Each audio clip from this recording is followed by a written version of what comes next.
Let's turn our focus to today's discussion. I will stop here and I would like to introduce our moderator for today. The stage will be fully hers and for her guests, very exciting panelists.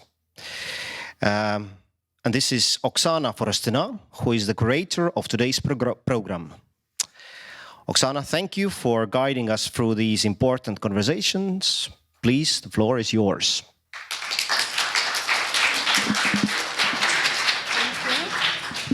Thank you, Ernie. And I would like to invite my first guests, Yulia Vaganova, Siria Helme, and Daphne Tollis.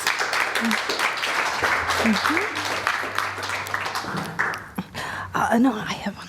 Thank you. So I will now tell more about our guests today and about our topic. Ernie, thank you very much for the introduction again, and thank you for all of you for coming. This discussion is a part of the project Ukraine Unmuted, as you already know, presented by my Lviv colleague from the Cultural Strategy Institute of Lviv, and Vermenska 35, which is again an NGO. In Lviv, we do it for the third time. We did it 2 years ago in Kaunas, we did it in Lublin, and every time we were supported by International Renaissance Foundation in Ukraine, and this project is also supported by the European Union. And it is a part of the Tartu 2024 European Capital of Culture program. We are very, very grateful to our hosts. And here in Tartu, we will have three panelists for every discussions. We try to balance it to cover each topic from different angles. We brought our Ukrainian guests, and we are very happy to have a luxury to have our Estonian panelists and our panelists from other countries. Today we have Daphne Tollis, who is a journalist and producer and documentary filmmaker from Greece. Daphne is based in Athens, and Siria Helme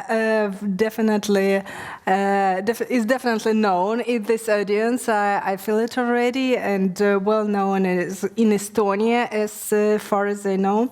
She's now CEO of Art Museum of Estonia Foundation and a former general director of Art Museum of Estonia, if I'm not mistaken. Yes, and also a member of several international organizations, including, for example, ICOM. And my compatriot Yulia Vaganova is from Kiev. She is Director General of Boris and Varvara Hanenko Art Museum, which is a huge collection of European, Eastern, and ancient art. Yes, this collection is now, of course, hidden. Most of it. So basically, I would start with asking Yulia to start our discussion, which is called "How to Stay Afloat When Nothing is Certain." That's actually my first question to Yulia, because she came to museum not long before the invasion in October 2021. We already knew at this point that something is coming. So in this crucial moment, Yulia had to basically to save the collection, to save the museum. That was the first challenge. The second challenge was the missile that came to us from Russia and landed on the playground just in front of the museum, the building in the very center of Kiev. So that was another experience which would be a nightmare for every museum director in the world. So, and I would like to invite Yulia and tell us how she went through it. Thank you. Do we need microphone? Yes, okay. Yes, absolutely. Okay. Thank you. Good day to everyone. Thank you for being here with you. And as Oksana mentioned, yes, I came to the museum several months before the full-scale invasion. Before I used to work in the Mistetsky Arsenal, it's a big institution, and Ukrainian National Art Museum. And my first background, it's a Center for Contemporary Art, which I grew and have a background of also contemporary art curator. Talking about the museum, yes, the collection is conservated. We use this terminology. You have to understand that, unfortunately, there is no safe place in Ukraine wherever collection is now placed. So unfortunately, it's not safe if to talk about the collection, not in the safe place, because just no safe place, unfortunately. When we are talking about the institution and museum, we are quite a classical, quite academical museum of Western European, Eastern and Islamic, or Asian and Islamic art, how we call it right now. It's really, it calls Bogdan and Varvara Hanenko Museum, Art Museum, because the collection grows from the private collection of the end of the 19th, beginning of the 20th century, quite usual story for every European, for many European museums actually. And we don't have Ukrainian collection at all.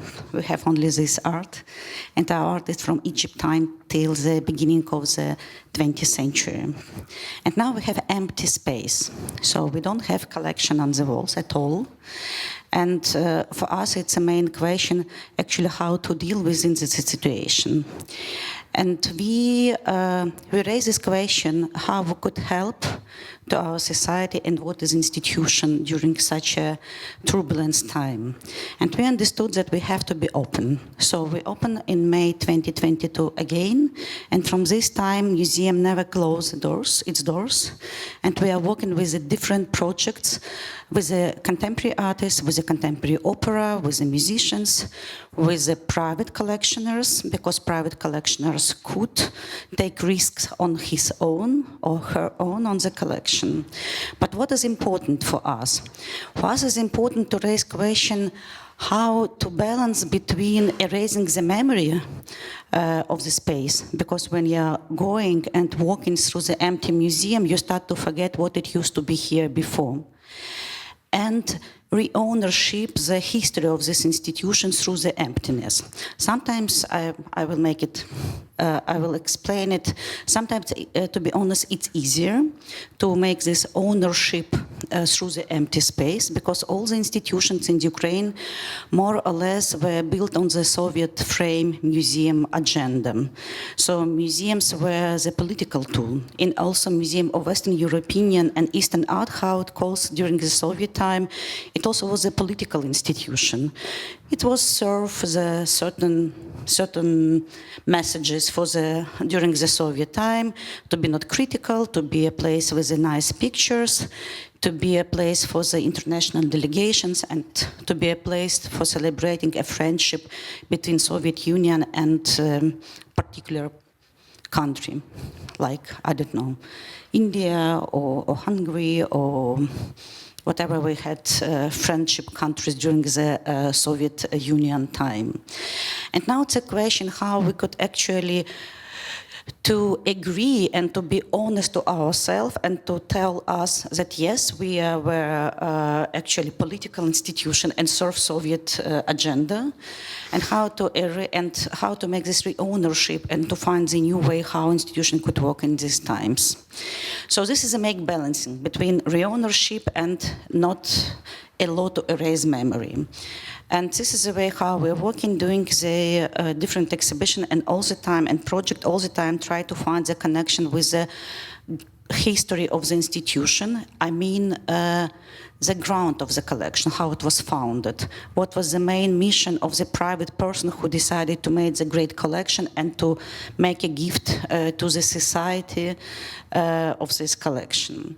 Another thing what we are talking and what we are working and thinking about every day, of course, it's a physical preservation of the collection, but not only the building itself. And Oksana mentioned that it was a missile attack in October, and because of this attack, on 10th of October, museum, all facade windows, part of the roof of the museum and part of the doors inside museum and outside, they were broken because of the wave after the explosion. The rocket hit the ground 20 meters in front of the museum. Yes, it's really a nightmare, to be honest, for every director of the institution.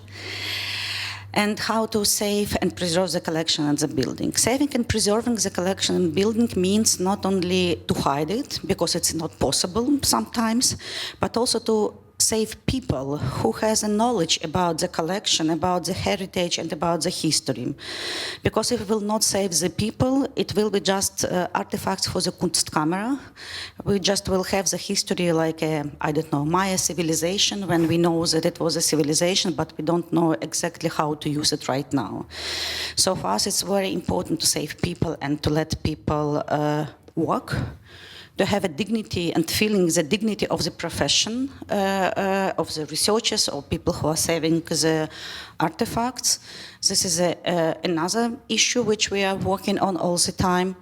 As I mentioned, to be helpful for the society and to be the place of the resistance and solidarity, because when we opened the doors in May 2022, it was a place that people were just could come and to be together in the yard, having coffee and having different discussion and musician concerts. Kyiv was empty by that time, but as we realized, it was very important for the people. For example, first workshop we've done about how to pack your very important things, your valuable things, because we are, of course, professionals in packing museum objects. So that's why we share this experience with the people who really want to save photos or some, I don't know, artifacts which they have in building. And last but not the least, it's connected with the collection and it's connected with the cultural diplomacy, because we do believe that to preserve collection means not to hide, but to show the collection. And this is another direction which we are working for. We are trying to make different projects with our international partners to present the collection. So we made several exhibitions in Vilnius, in Warsaw, in Paris, in Louvre we had an exhibition, and now it's the second one in the Louvre Lens, the filial of the Louvre. We had project also, we are planning project in Germany and in Italy, so for us it's important to walk and to show the collection, because this is the way how we could talk about the Ukraine and how we could talk about our common background with Europe, because Ukrainians actually grows from the same collections as the Europeans. I mean, the classical art, old masters, also a lot of Chinese art, Japanese art, Iranian art, all these things which help us not to capsulate in our traditional culture, but to grow our culture and to make the new ideas and to grow the new ideas. So this is how we are working and why we are working now during the war and not closing the institution. Thank you. Thank you. Could you pass it to Syria? Sorry, because I have... Hello, everybody. Syria, in Ukraine, we usually say that we knew that coming. At most cases, people say we knew this coming since Georgia, 2008. But actually it started, the threats we have to deal now, it started not from Georgia, it started from Estonia in 2007 with the cyber attacks on Estonian institution. And throughout these years, Estonia was actually the most, I think I will not be exaggerated, the most aware country of the risk that's coming. You totally can say, we told you so. So can you tell us a little bit how Estonian institution and your institution is particularly prepared has been prepared to the risks, different risks coming from this year, and what changed lately? Yeah, thank you. First of all, I don't think that anybody can be really be ready for such kind of event, such kind of war. Nobody. We can draw every plans and do everything, and we're still doing but reality gives their own tools. And I'd like to firstly thank you, Julia. I looked your film about this, what you have done, and I was surprised. I was surprised how finally it was a positive. You had some solution. What you have done, all this idea about these empty spaces to fill these empty spaces with something else, not to lose your memory. So this was. I have to show to my colleagues also, because anyway,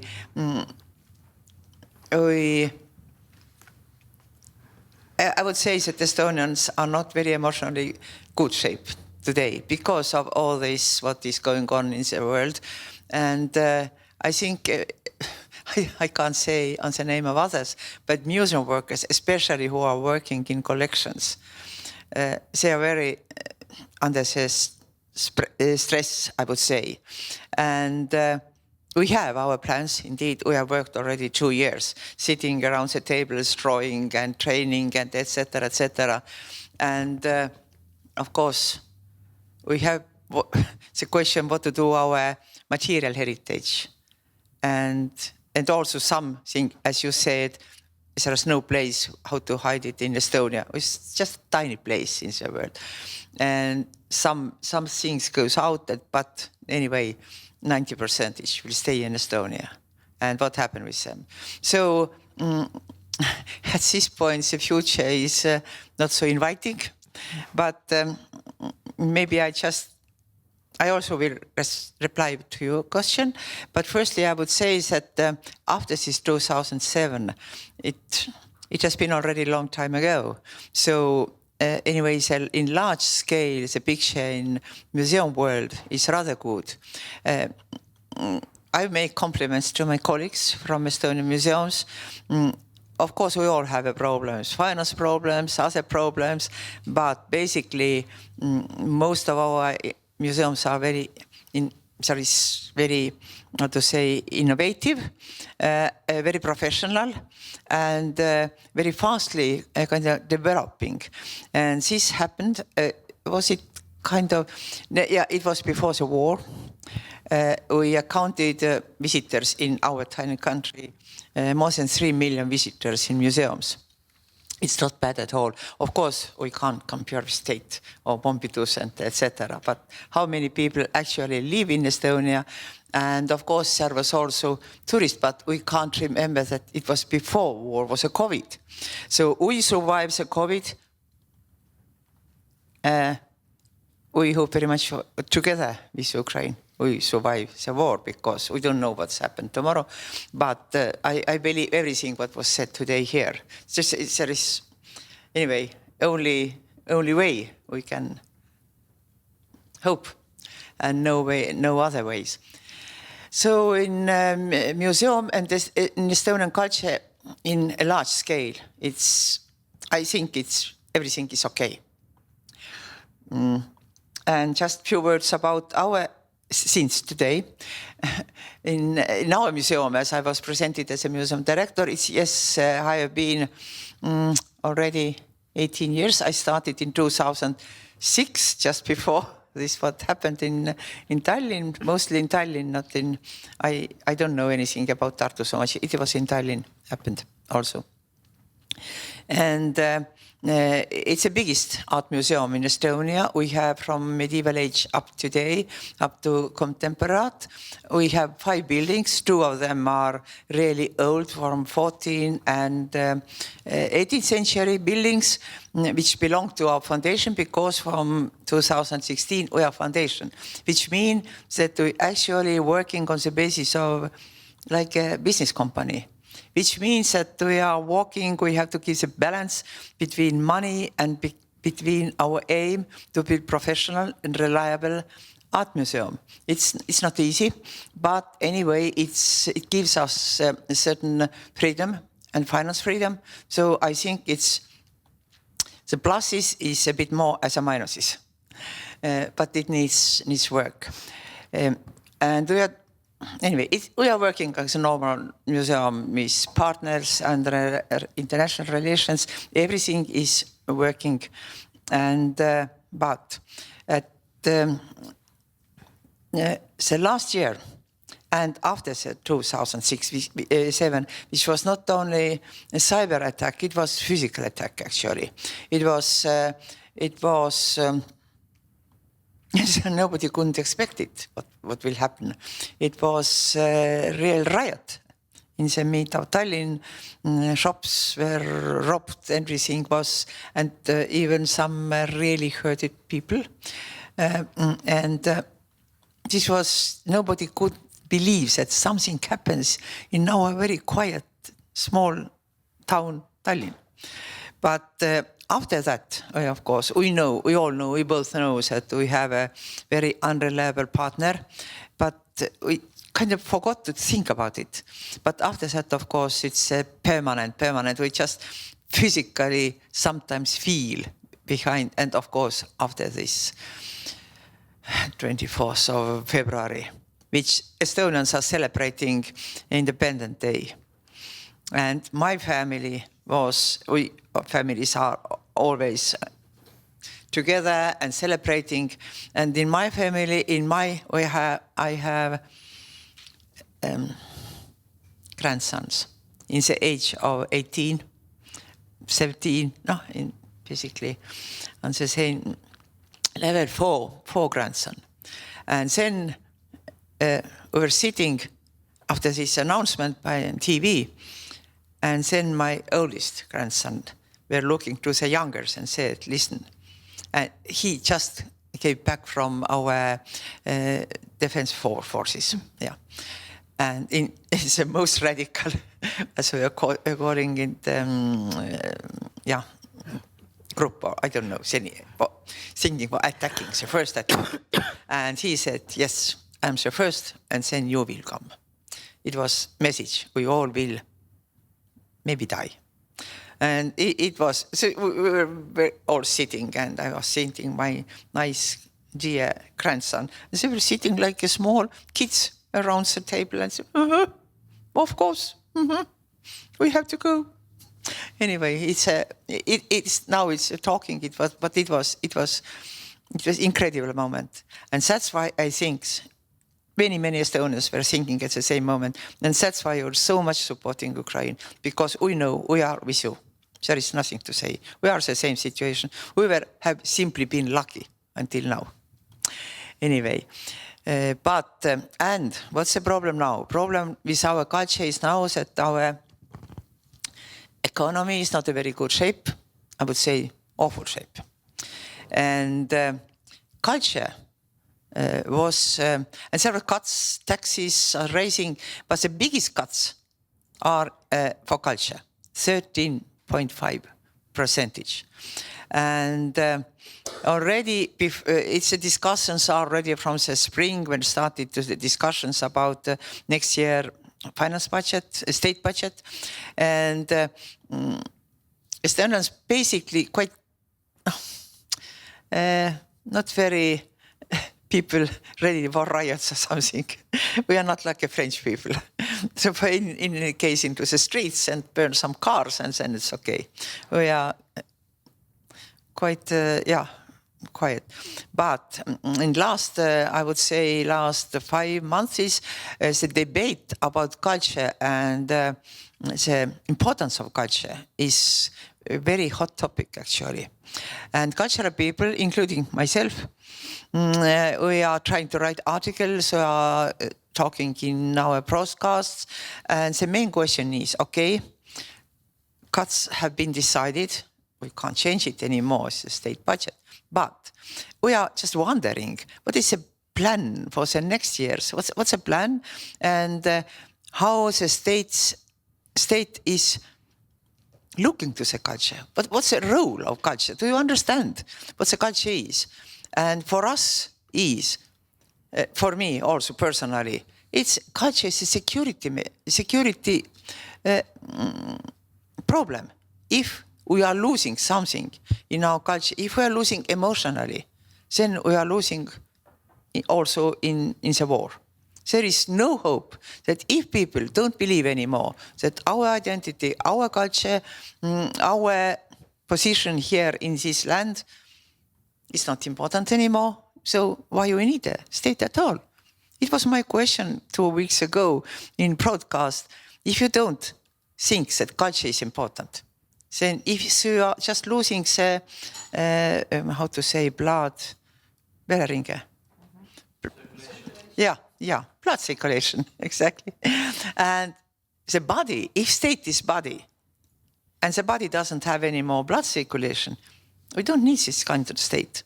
So, and the debate is going on and on and on, because finally, I'm very happy to say that finally, cultural people decided to say, we are absolutely sure that we are so important. Culture is so important for Estonians, because already at the beginning of the 20th century, we all know this slogan that yes, Estonian is a small in territory, small in number of people, but we are great in our spirit. So we keep in our mind from childhood, so we thought that everybody knows and everybody is behaving according to that. But so we say no, it's only you're thinking so in such a way.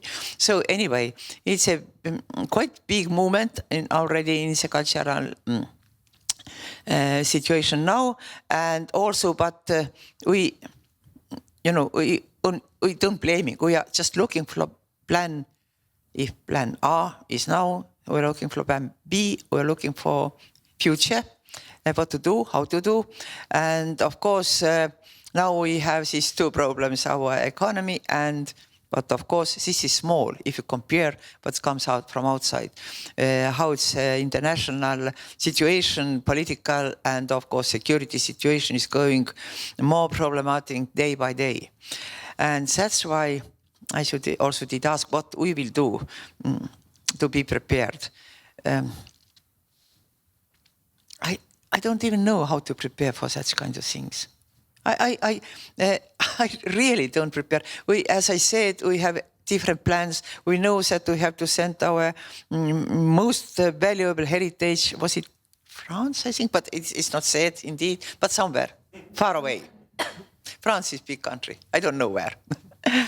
and I personally know that we can keep in our museum one car, because it's also cars immediately will be taken for army, but we can keep one car to maybe to pick up from other museums. To Kumu is the newest building, and -3 level are really depots which are insecure. Maybe if I don't know, the technology shows that. But basically, yeah, as I said, 90% of our heritage. Where to hide? We can hide somewhere. During the Second World War, the places were in villages and small churches in villages. But it was Second World War. It was, it's an uncomparable technology at this time. Now we decided that in the Kumu our newest museum, is really the only place. It's no sense to take out to some church village. They are absolutely unsecure. Who is taking care of our, I don't know, 14th century wood sculpture? Nobody is not standing and taking care. So it's anyways a place where we collecting all this. That's why all these items, and that's why we need also a car, which I am very thankful that we can have this car. Anyway, it's very much necessary. But it's this way of thinking, what we had some 60, 70 years ago, doesn't work. And as I said, Estonia is so small, there is no place to hide away, simply. If we have talked that how many minutes it takes for Air Force to come from behind the Narva to Teil, 2 minutes, maybe? I don't know. So it's a really also somehow existential question. If something happens, we are ready. But sometimes thinking, and of course we are reading every day in newspaper how it goes, and worse and worse and worse and worse. So maybe, but it means that emotionally, I think very many people are already not so healthy anymore. And we can see it. And I think maybe you have to give more positive information. I'm very critical about press, because you never know what comes against the next news.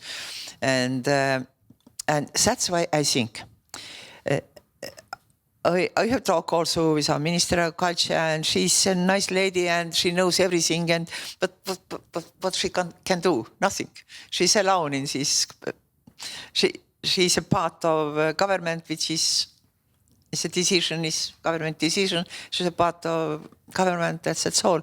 But we are trying to work out some more positive program, because if culture will lose the aim, then really then we have lost everything. So we really have to fight for this spirit, this spirit what Estonians believed as a beginning of 20th century, that yes, we are so small, there is no place to hide away, but we are big in spirit. This is my hope. Thank you.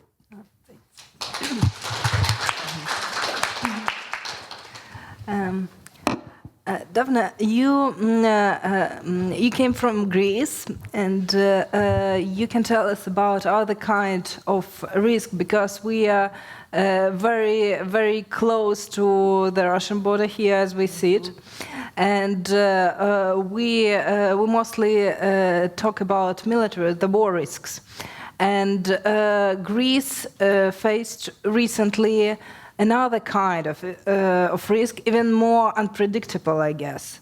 And again, no one was prepared, as far as I understand. Could you please tell us more about communities, but also about cultural institutions? Because that's another thing that people actually is coming to your country for the cultural heritage and cultural institutions. Exactly.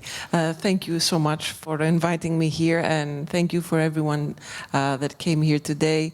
It's lovely to be here. I'm from Greece, Athens. I was born in Canada, and I work as a freelance documentary filmmaker and journalist, and I've been covering all the crises in Greece in the recent years. As you said, the press is always mostly about negative things, and that is true, and I know that because I work in Greece, and that's how I got into journalism, coming from a documentary background. It's when when the financial crisis hit Greece very badly, and we were on the news every day about to exit the euro, the eurozone. We had the referendum.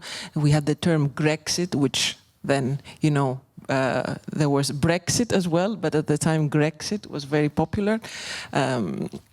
Bank closures, capital controls, that was all in 2015, so 9 years ago. We lost, the GDP, salaries and pensions were slashed. We're still reeling from this financial crisis, to be honest. And then we had the refugee crisis, again, something that we were not prepared for. Thousands of people coming to the shores of Greece, the Greek islands, from the Turkish coast. They were crossing in boats in the thousands every day on the islands, and basically Greece was a transit country for people going to Germany, Austria, Sweden, Denmark, seeking for a better life. Syrian, Afghans, Iraqis. It's still going on, but it's not so much in the news anymore. But it's not, of course, in the same numbers. And recently, in the last few years, again, Greece was in the news a lot with the fires and the flooding, especially with these recent wildfires that we had starting in 2018, the deadliest of all in Mati, which was a resort near Athens, and people were trapped there. After the fire started, there was a bad plan, let's say, bad evacuation plan. It wasn't actually really an evacuation, so people got stuck there, and died in this fire, and this sparked and started a whole different chapter in Greece of how to deal with these kinds of crises. We didn't know, of course, at the time. No one knew at the time what was going to be like in the next years.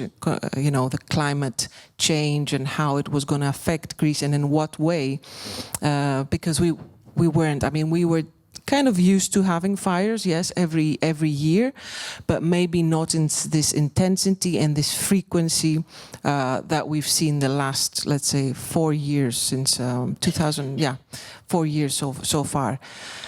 This was very traumatic for the Greek people, the fire in 2018, and ever since then we've had fires every year, and big fires. We even have a new term now, which we call mega fires. You know, fires that persist for a long time. They're very difficult to fight and very difficult to put out. Even with any resources, it's difficult to access these places, and firemen have limited resources. But even with these resources, it's just sometimes impossible to battle these fires that can go on for days on end. Of course, this happens all over Greece. It's not just in Athens, where almost half of the country lives in Athens, and it's become a very touristy and popular destination. Again, after COVID, we've seen record numbers of tourists visiting Greece, but also Athens, and for the landmark, of course, which is the Acropolis. People come there to see the Acropolis and the Acropolis Museum, but also other sites in Greece, which have also faced threats several times, like the ancient site of Olympia in the Peloponnese has been threatened several times. It's the birthplace of the Olympic Games in recent years. The island of Evia, 2021, there was a massive fire that was going on for days again. A very iconic picture that was, I think, on Newsweek or cover of an elderly lady looking up in the sky, and in the background it was flames behind, and her house was looking like it was on fire, and she was looking up in the sky, and this made, it became viral all over the world. I went back to this village in March, the same village on the island of Evia, which had flooded last September. So some of these areas that faced and had to fight with these wildfires were then affected by flooding, the same areas, the same villages, which is something that, of course, scientists will tell you that it's possible to happen when you have a wildfire and the trees are burnt down. Then your next threat is flooding and water, especially if this water comes in unprecedented amount, like it did with Storm Daniel. We had water of, let's say, that should be spread out over the course of a year fall in 24 hours. So no matter how much you have prepared for that, this is something that you can't really deal with when it happens. Now we've seen Valencia, what is similar, having all this amount of water falling in 24 hours or 48 hours. You can't fight that. This is something that you just have to prepare as much as you can and then mitigate or deal with the aftermath, which is always tends to be dramatic. So now Greece has started this discussion. This discussion has been sparked about how to preserve the cultural heritage, the traditions, even the small villages which are part of the culture of Greece and part of what people are attracted to when coming to Greece. They come to see all these monuments, of course, the museums, but they also come to see other, the smaller villages, the little idyllic places which have been there for thousands of years.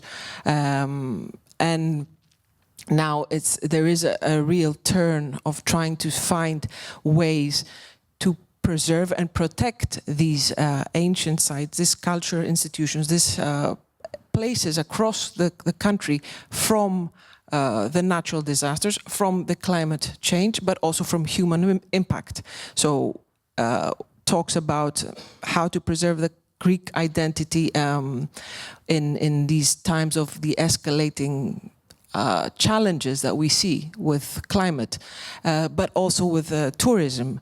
Having said that, tourism is a major vital source of income for Greece, but at the same time it poses other questions of sustainability, whether these sites, monuments, museums, how can they handle large amounts of people over a shorter period of time, which is a 3 or 4 months season. Now there are talks of limiting numbers of tourists on islands like Santorini, for example, and Mykonos, with cruise ships that they're coming, or imposing a fee. These are being discussed at the moment. There were plans about we have to limit them or put some ticket, let's say, that people will pay per head, per person, in order to limit these numbers of people coming in a very short period of time, which creates its own stress onto, of course, the local community, but also the museums, the people working there, everything there is a challenge, to kind of to deal with such large numbers of people. When you're visiting a site or a museum or anything, it becomes increasingly difficult for those working in these fields and in tourism industry. And on top of all of that, you have the heat waves, which again, we are used to having heat waves in the summer in Greece. I remember growing up, and every summer we were like, you're not going to go out between 12 and 4 o'clock. It's when the sun is intense and the heat is in its peak. You have to stay in the shade. You have to wear light clothes. You have to wear a hat. You have to drink water, eat light meals. This is something that when you grow up in Greece, you're used to it. But it is also the summertime when most people will visit the country, and they also have to deal with these challenging temperatures, which most people will not be used to. So they want to see more of Greece, and they come out and try to take advantage of the day, the sunlight and everything that maybe in other countries is not so common. I mean, we've had this summer, we haven't had like one cloudy day in 5 months. So it's been constant sun. And the earliest heat wave to record was in June, actually. It was the hottest month in record. And as a result of that, there were also tourists that came to visit the Greek islands, walk, do some hiking, see the villages, see the cultural landscape of Greece, see Greece in general, swim, enjoy. And there were also deaths, tourists like dying on these islands or getting lost, and they were for days they were not found. Some are still missing, and one that you might know was Dr. Michael Mosley. He was from the UK, and he came to the island of Simi, and he went on a hike in walking between some villages, and then a few days later, after a huge search and rescue operation, he was found. That he had died. He was seen in a CCTV camera walking through at some point, at some specifically time and date stamped on the CCTV footage, and then his wife was looking for him, and after a search and rescue effort, he was found, and possibly as the coroner, the autopsy followed, was because of heat exhaustion, heat-related death. Possibly with other issues, health issues that I don't know if he did have or not, but at least we know that he was walking in the middle of the day when the heat was unbearable.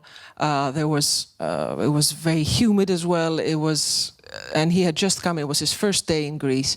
So similar cases, French, Dutch people, French tourists that were lost and found later on hiking trails or on paths on different islands that people go to visit as tourists, but also to see cultural sites, landmarks, monuments, museums, because there is a saying in Greece that we say between us, and anywhere you dig in Greece, you will find antiquities below, which means that we are aware of how many monuments, how many ancient ruins are there, and we have all these sites that people can visit. We have all these museums, smaller ones and bigger ones across Greece, and it's still going on. There's excavations, archaeological happening almost all year round. Well, not so much in the winter, but in the summer, which is again challenging. I was in the ancient site of Delphi this summer with a French team that were doing some excavations there. The heat again was challenging. They work from 7 o'clock until 2 o'clock, and under the heat with umbrellas, with hats, with everything, trying to preserve these sites, trying to do their scientific research and actual excavations as they do. So it is a challenging landscape. It is, the climate landscape is challenging. There is this irony as well, not irony, but like a paradox that we need, we need tourism. It is as a big part of our industry, of our financial sustainability, but at the same time we need to somehow find ways to protect these cultural sites, this heritage, these institutions from the impact of the climate-related changes and the human impact as well. I already have a question for you. As Syria mentioned this, and you just said about this, there is a business component in, in preserving and managing cultural heritage. And as you said, this, this site, this cultural heritage, this, buildings we all know from our school books, at least, they are cultural heritage, but it is also a resource. And as we know now, this resource is not limitless and it is fragile. So how, maybe how Greece is balancing this, this preservation and business, because actually I think it's even more extreme in case of Greece because of the tourist industry. Yes, exactly. And that's why there are discussions now of trying to limit the number of tourists coming in, or finding other ways so that the people visiting at a specific time, point in time, are spread out and it doesn't create this overload. This overload will spill out to everyone: the guards working there, the shops, the drivers taking people to the sites, the buses. It creates its own economy on the one side, but the impact as well. This year and last year, it was the first time in recent years that the Acropolis was shut between 12 and 5 o'clock during the day because, again, of heat waves. And this was something that affected temporarily the economy. I mean, some people were against it. They were like, "Oh, we're losing our income. We're losing the tourists, the guides.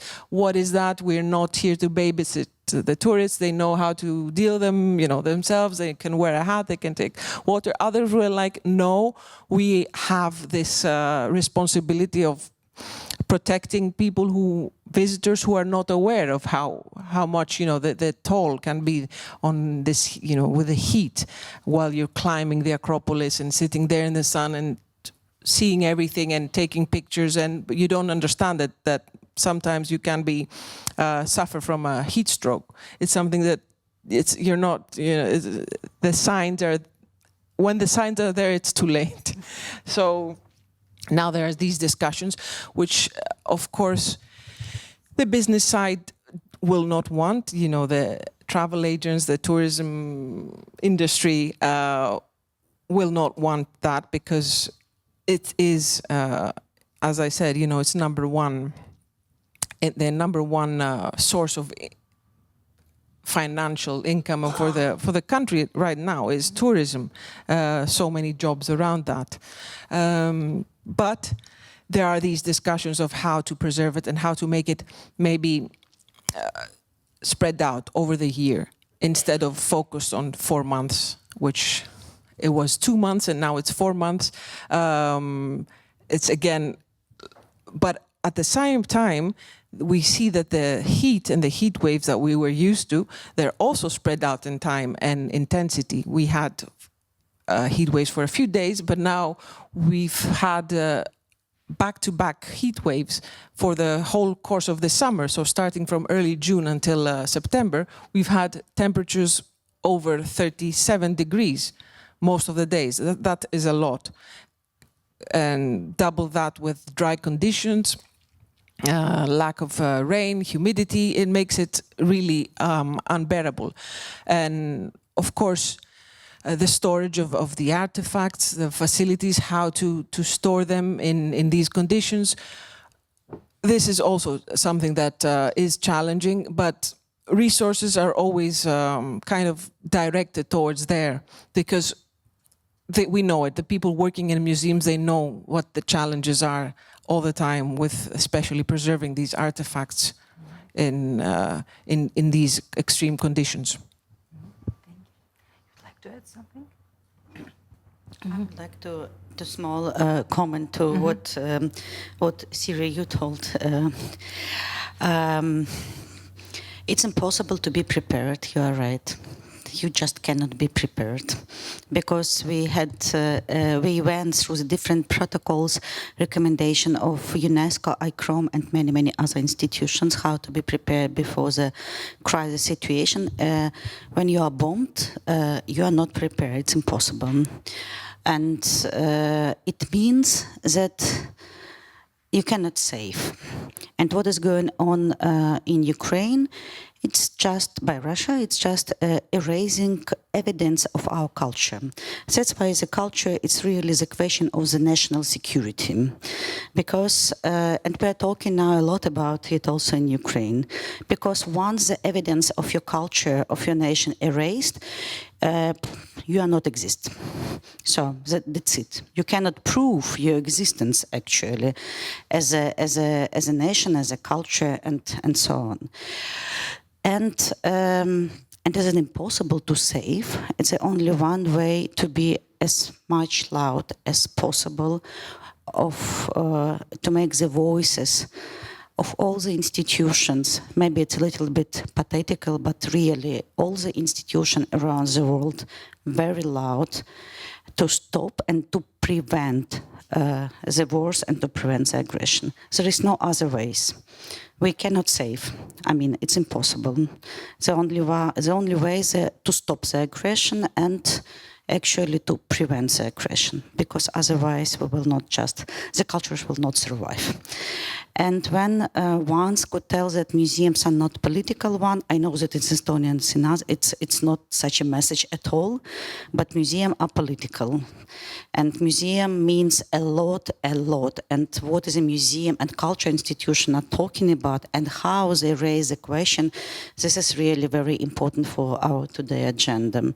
Because when we raise a question and when we talk with our communities, then this is a chance to persuade the people, to persuade our culture, to persuade, our governments, and to persuade, European Union, and on the bigger level, to work more to stop and to prevent such wars and aggression.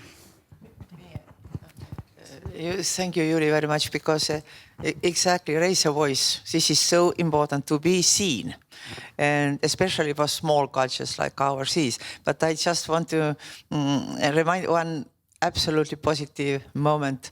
It was 3 years ago in Venice, Spain, not in this year, but 2 years ago. It was started, and Ukraine was presented by 2 exhibitions. And anyway, I heard that your president came for the opening, which was absolutely mid of the absolute horror at this moment in Ukraine. And I remember this, the rumors through the Venice Biennial press visitors and everybody, president came in such a moment. It gave such a positive feedback. So I see how culture was supported, how important was culture at this moment for your country. So I always reminded, I'm telling to everybody, that and also to our politicians, how important it was. It simply was. So thank you. I have questioned both of you about money, but in different ways. Syria, you mentioned the cuts before, and do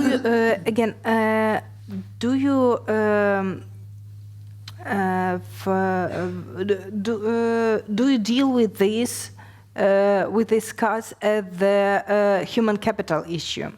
Because especially in your sphere, which is honestly a niche, it's quite difficult to to educate a person, the one you can trust your collection, your heritage. That's not the kind of expertise you can pick up on the street. So it's not cheap. So how do you address this problem of human capital in such a sphere as yours?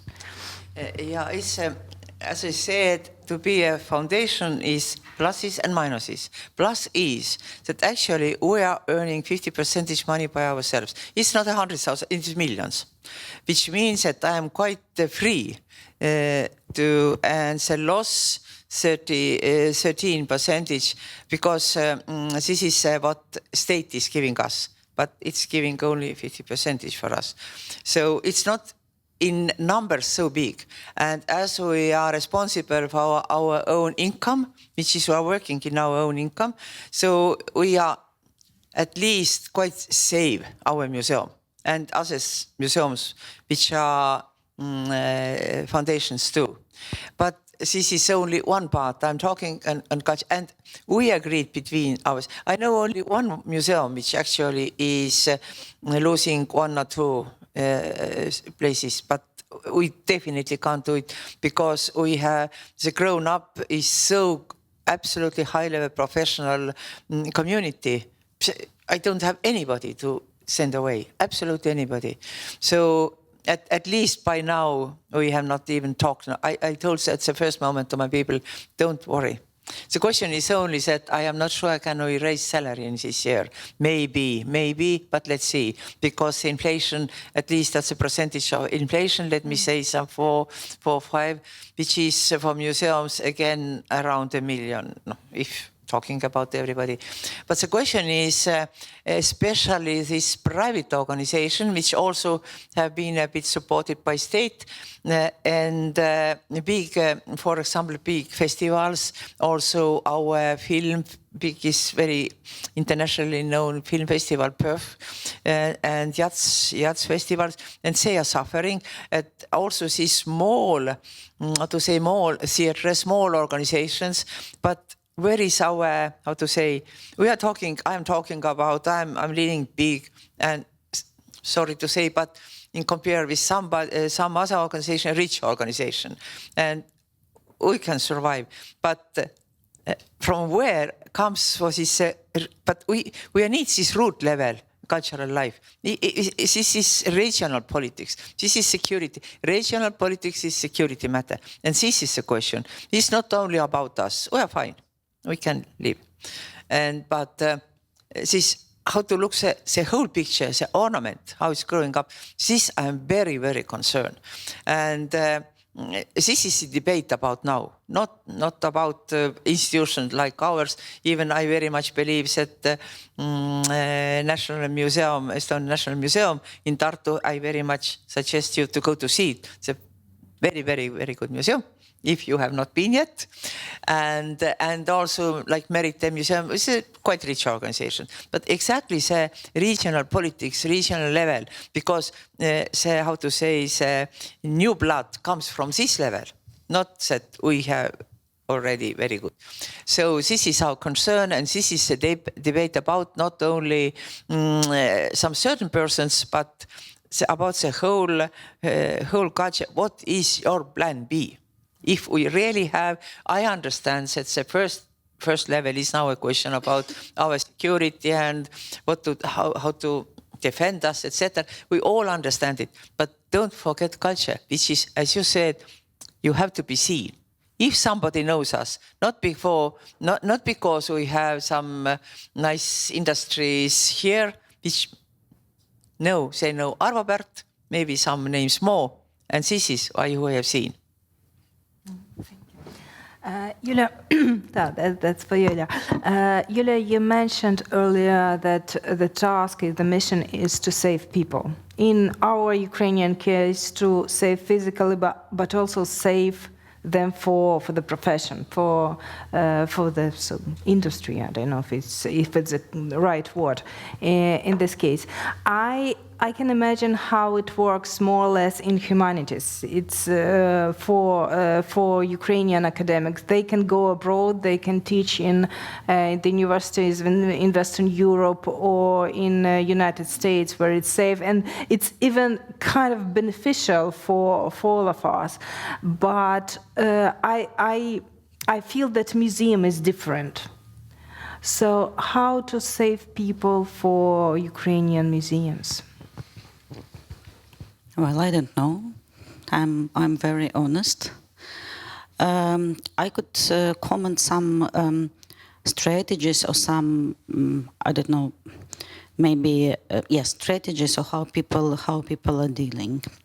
Some museums, for example, like our museum, but we're a little bit, again, in the center of the city of Kyiv, in the capital, the one of the most important museums with a collection of the Western European and Asian and Islamic art, with I don't know, Dürer, Goya, Rembrandt, and other masterpieces, which we have, not of course like big, like in Louvre, but anyway, we have in the collection. So we have educated people, very intelligent, who know several languages, and these people, when the full-scale invasion started, I tried to find and contact with many institutions abroad to ask for taking these people who left Ukraine on the different position of scholarships in the international museums, so that they could actually benefit from being abroad to raise their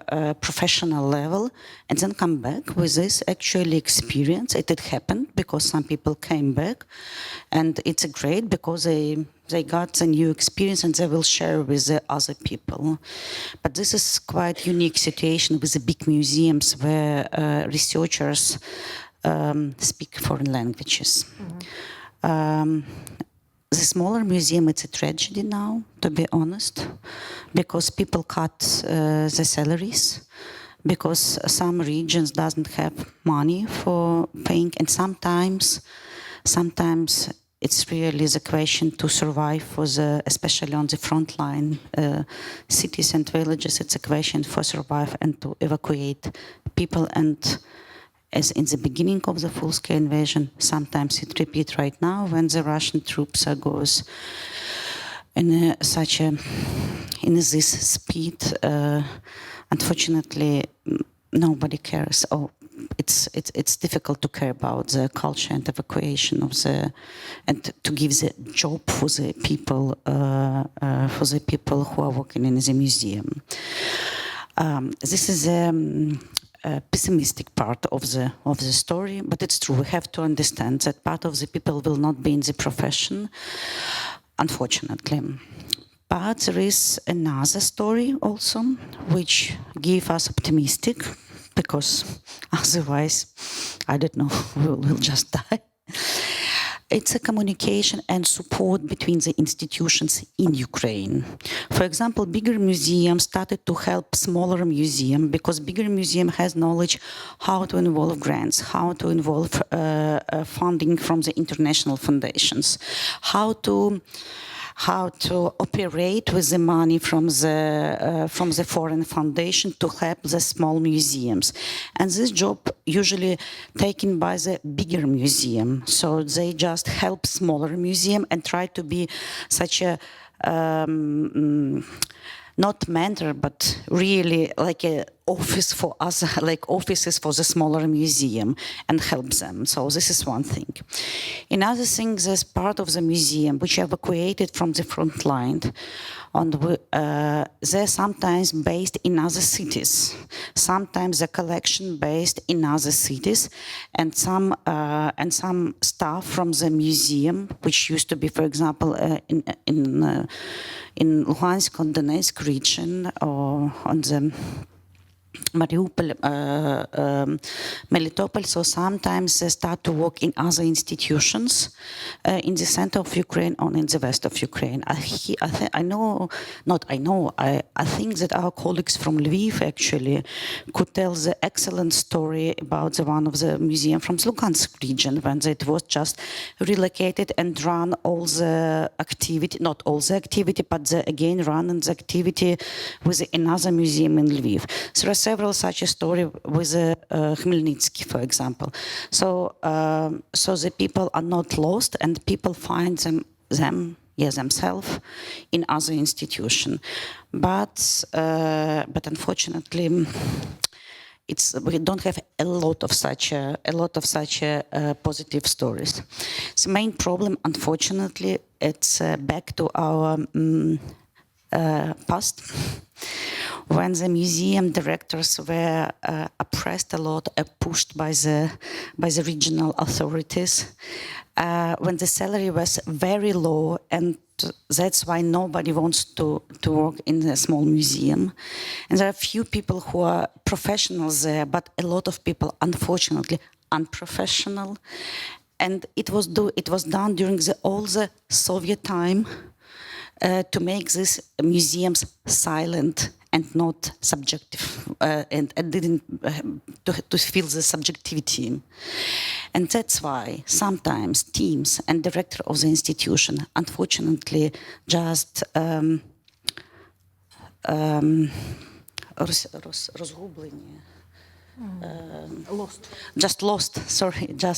lost, and are not proactive in using the possibility and saving the people.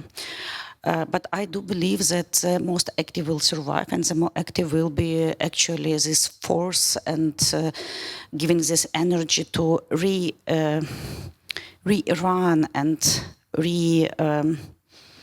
rerun the museums with the new visions and with the new missions. Because I do believe that museums actually, they are places who are creating the visions and mission for the whole country. So I do believe that there is a moment when it will happen, and when it's happening already. Thank you. Thank you. I guess we have some time to open the floor for questions. 5 minutes, right? 10 altogether. And I see, and who? I can't see who has mic. Okay, so Karl Henrik, yes. Very briefly, it's an extremely interesting discussion, and I want to continue by asking a question about this international track. It took until August this year before the UNESCO Heritage Committee for the first time condemned the destruction of cultural heritage by Russia in Ukraine, more than 2.5 years after the start of the full-scale invasion. This is one topic here is institutions, and so my question goes to, mostly to Ukraine actually. How do you feel about the support of the international art and cultural heritage community? The support coming from Estonia is clear, but in general, the European support and the global support from the international art and cultural heritage community. Thank you for this question. It's a great support. I'm honest here, and we have a lot of support, and really we feel the support and we are very thankful for all the international institutions, foundations who support Ukraine. Sometimes we have troubles with the bureaucracy, and this is a little bit, and sometimes we have misbalance between rules of the European international foundations who operate in the very, in the modus of the civilization, so the civilized territory, and then you have to go and follow some rules when you're receiving the grants and receiving the help from the foundation. But the misbalance is between that. On the right side of Ukraine, on the east, there is no civilization. And sometimes balancing with the rules of the civilized countries and on-ground situation, when you have uncivilized neighbor nearby, it's quite difficult because you cannot write the protocol of evacuation of some collection from the museum and then report very precise how it was done because you just cannot report. You cannot report because sometimes it's done like it's a wild field. You are dealing like a cowboys, and really it depends only on the personal or some individuals who are crazy and who don't have any scare to run with the car somewhere on the front line to save and to bring from there some collection. So this is one moment when we are disbalanced, but anyway we are finding the way how to deal and how to explain this. But in general, it's a great support and a lot of support for Ukraine on different level. Another problem is that sometimes our authorities are not so active and cannot reply very quickly to the international foundation who used to work with the authorities and, for example, with the Ministry of the Culture or other authorities. But even in this case, foundation, and yes, it's incredible, but they became more flexible with Ukraine because you cannot believe that UNESCO will change the rules because they used to work with the Ministry of the Culture. But now they understand that this is not the way to be efficient, so they start to work with the foundation, with the NGOs and directly with the museum to help and to run some projects which could help the museum. So here's only the positive way how we get this help. The problem only is that physically, anyway, it's difficult to save people and difficult to save heritage. So this help needs for the moment a little bit. It could help, but if we will not win the war, it unfortunately will not help. Thank you. Thanks.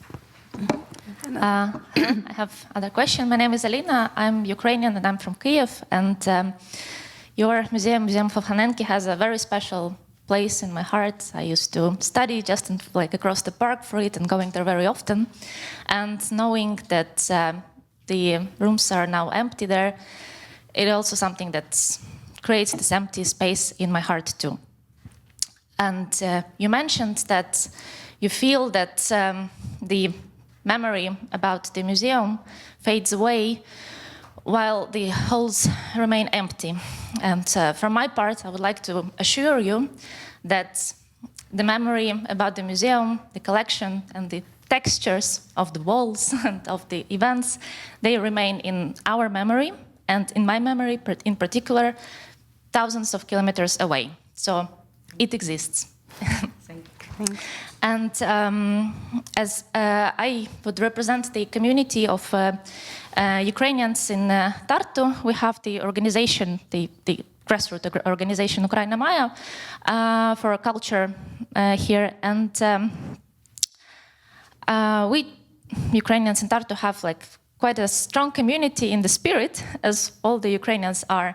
And we also choose to be more proactive in our life and our support to Ukraine. And I would like to ask you, in which ways do you think the Ukrainians abroad could benefit your call, could benefit your actions? How could we help you to stay afloat and to reach the goals of the preservation of Ukrainian culture?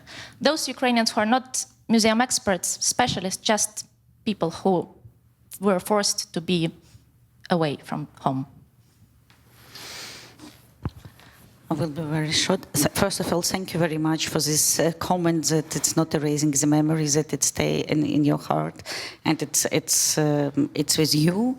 I think that the community, the community could be active and support with a different, maybe parallel program or with a different discussion programs when there's some exhibition or some project is happened in Estonia or in other countries. So I think it was one of the way. I'm not really very good for this to answer you right now, but I think and after the discussion we could talk and maybe I will give some more ideas. Thank you. We can have one more question. We still have a few minutes. Okay, maybe at this point I will thank you for the luxury of having you here for this first discussion. Thank you very much. Thank you for the audience.